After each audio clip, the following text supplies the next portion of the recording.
साथियों, नमस्कार। सफर अनुभूतियों का कार्यक्रम में आपका स्वागत करती हूँ, अभिनंदन करती हूँ। आज इस साहित्यिक कार्यक्रम की श्रृंखला में आपके साथ साझा करने जा रही हूँ मैं अपने लघु कथा संग्रह अभिनंदन का अभिन्न अंग, कहानी अभिनंदन। यह कहानी मेरे दिल के बहुत करीब है। क्यों करीब है, कहानी सुनने के बाद आप स्वयं जान जाएंगे। नेकीपुर एक छोटा सा गांव।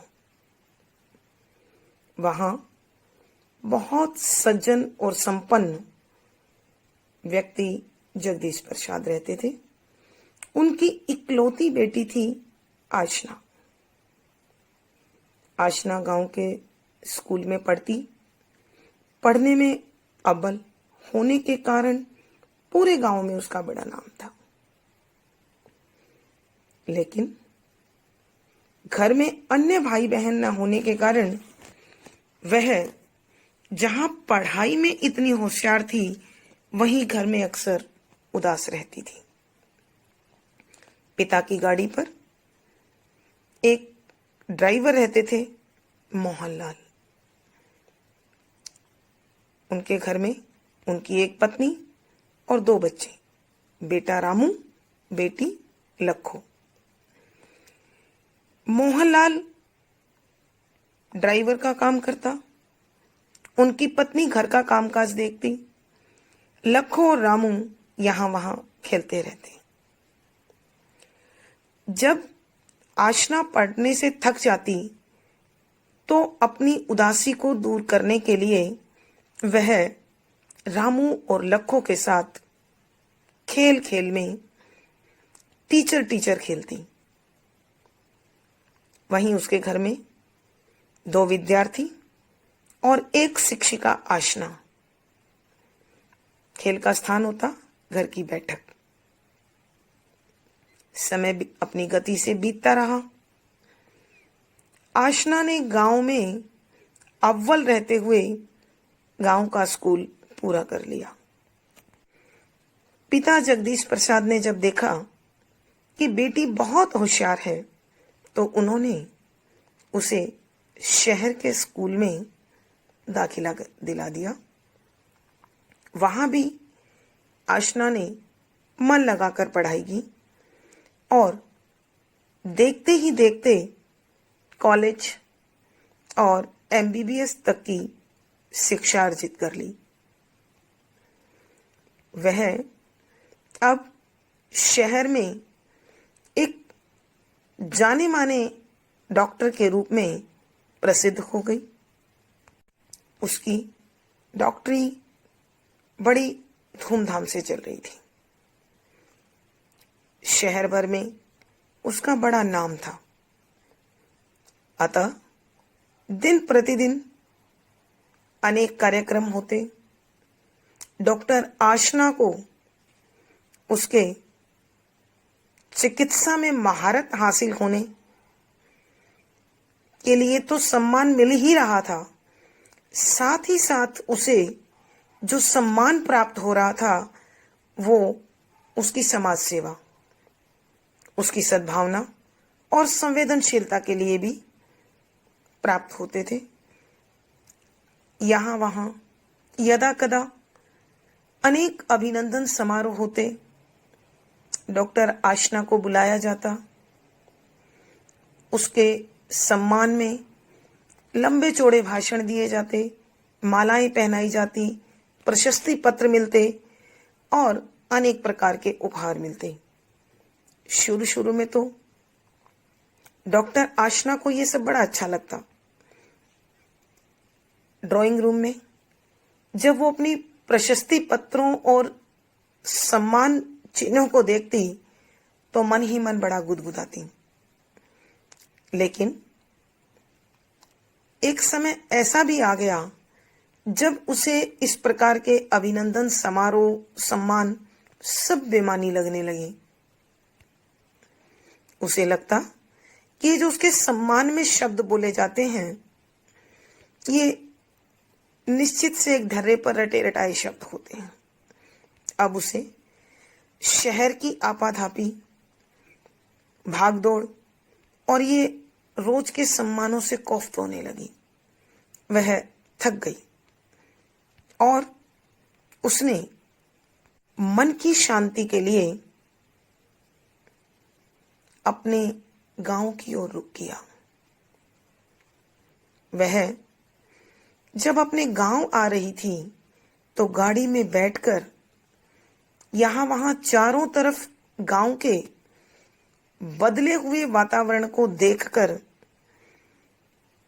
कभी प्रसन्न हो रही थी और कभी बीती बातों की यादों में खो जाती।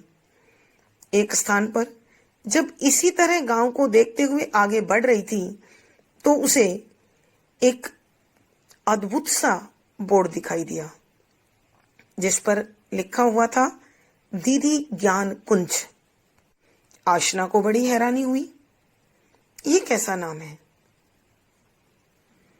पर अपनी इस जिज्ञासा को शांत करने के लिए उसने अपने ड्राइवर को आदेश दिया, गाड़ी रोको। और ड्राइवर ने गाड़ी रोक दी। आशना गाड़ी से उतरी और उस ज्ञान कुंज में प्रवेश किया। एक छोटा सा अत्यंत साफ सुथरा स्थान, दोनों तरफ तुलसा की झाड़ियां लगी हुई, एक नीम का पेड़ और उसके पास एक खुला छोटा सा स्थान जिसमें एक अध्यापक और कुछ गांव के गरीब बच्चे बैठे हुए बड़ी तल्लीनता के साथ पढ़ रहे। अब डॉक्टर आशना कुछ और आगे बढ़ी तो जैसे ही उसने अपना कदम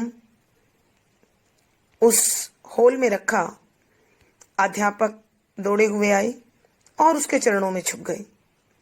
वह बड़ी हैरान कि यहां ऐसा कौन है जो मुझे जानता है। फिर भी उसने आशीष में सिर पर हाथ रख दिया और आश्चर्यचकित होकर उसे देखने लगी। चरणों में झुका हुआ शीश कुछ ऊंचा हुआ और डॉक्टर आशना की ओर देखकर कहने लगा, दीदी आपने मुझे पहचाना? आशना ने उसे और गौर से देखा और गौर से देखा मगर नहीं पहचान पाई। प्रश्न भरी नजरों से उसने रामू का चेहरा फिर निहारा।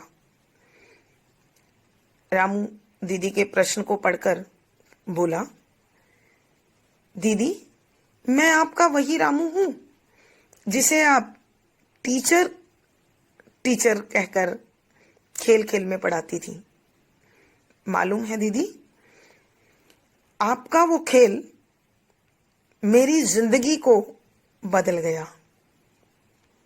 मैं धीरे धीरे उसी शिक्षा को आधार बनाकर पढ़ा और आज गांव के ही स्कूल में अध्यापक हूं।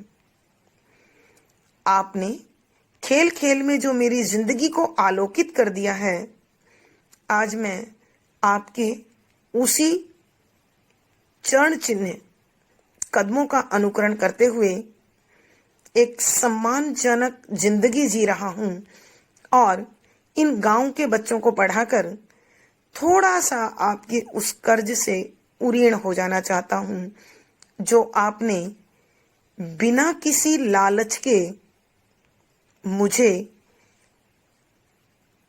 खेल खेल में प्रदान किया था। और उसकी आंखों से झरझर बहते हुए आंसू आशना के कदमों को भिगो गए। आज आशना प्रसन्नता से फूली नहीं समा रही थी। उसे जो ये भावना से भरा सम्मान प्राप्त हो रहा था, इसमें उसको सच्चा अभिनंदन अनुभूत हुआ और आशना की आंखों से भी अविरल आंसू बहने लगे।